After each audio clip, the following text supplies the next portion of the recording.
Bismillahirrahmanirrahim. Assalamualaikum warahmatullahi wabarakatuh. Selamat pagi anak-anak. Semoga kalian dalam keadaan sehat dan juga tetap semangat ya belajar online-nya.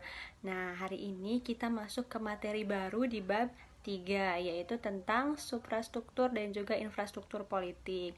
Tapi sebelum kita mulai belajar, marilah kita membaca basmalah bersama-sama. Bismillahirrahmanirrahim.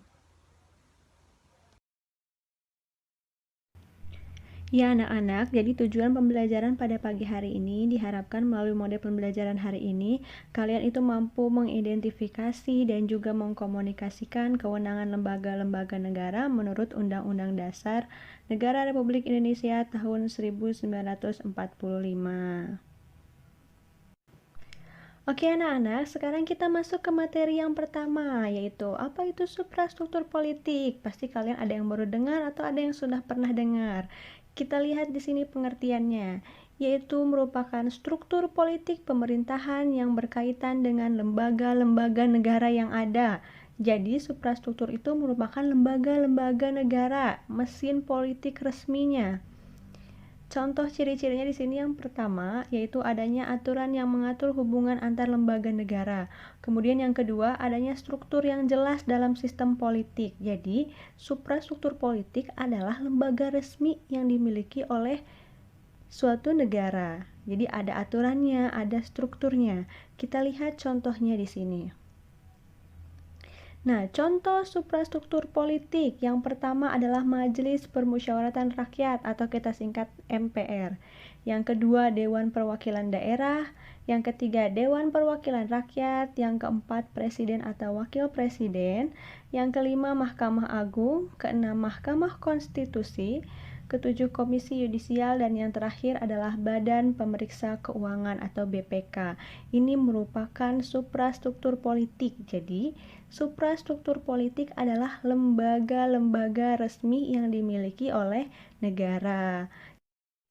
Nah, kemudian lanjut kepada pengertian infrastruktur politik, yaitu segala sesuatu yang berhubungan dengan kehidupan lembaga-lembaga kemasyarakatan yang dalam aktivitasnya dapat mempengaruhi baik langsung atau tidak langsung. Lembaga-lembaga ini dalam menjalankan fungsi serta kekuasaannya masing-masing sesuai dengan tugas dan pokoknya masing-masing. Jadi, infrastruktur politik itu lebih kepada lembaga kemasyarakatannya. Kalau tadi suprastruktur lebih kepada lembaga resmi pemerintah. Sekarang kita lihat di sini contoh infrastruktur politik.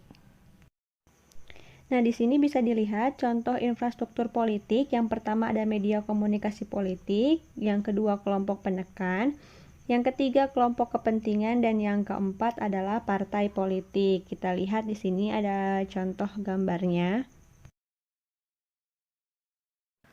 Oke anak-anak, silahkan perhatikan gambar yang ada di layar HP kalian.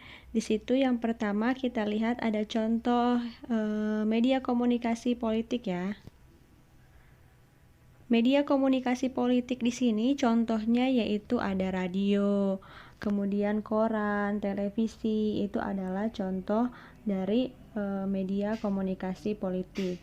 Kemudian yang kedua adalah kelompok kepentingan. Nah, kelompok kepentingan ini biasanya terdiri dari kumpulan-kumpulan misalnya para buruh atau kemudian kumpulan-kumpulan mahasiswa yang berdemo, itu merupakan orang-orang yang masuk ke dalam kelompok kepentingan.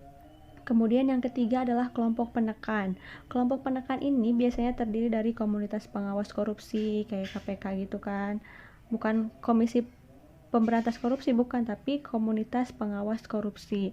Ini sebuah LSM biasanya. LSM ini masuk ke dalam kelompok penekan. Dan yang terakhir adalah partai politik. Nah, partai politik ini kan sudah kita tahu nih, banyak sekali ya di Indonesia partai politik. Ada Nasdem, PKB, PKS, PDI, Demokrat, PAN, dan masih banyak lagi. Itu termasuk ke dalam kelompok partai politik. Jadi infrastruktur politik di Indonesia itu terdiri dari 4. Nah, jadi kesimpulannya bahwa tadi suprastruktur politik itu terdiri dari 8 lembaga-lembaga negara yang ada di Indonesia. Kemudian infrastruktur politik terdiri dari 4. Infrastruktur politik, ada media komunikasi massa, ada kelompok penekan, kemudian yang ketiga ada kelompok kepentingan, yang terakhir adalah partai politik. Nah, anak-anak, sampai di sini. Jika ada yang belum mengerti, silahkan ditanyakan. Kita masuk ke sesi tanya jawab ya. Terima kasih. Wassalamualaikum warahmatullahi wabarakatuh.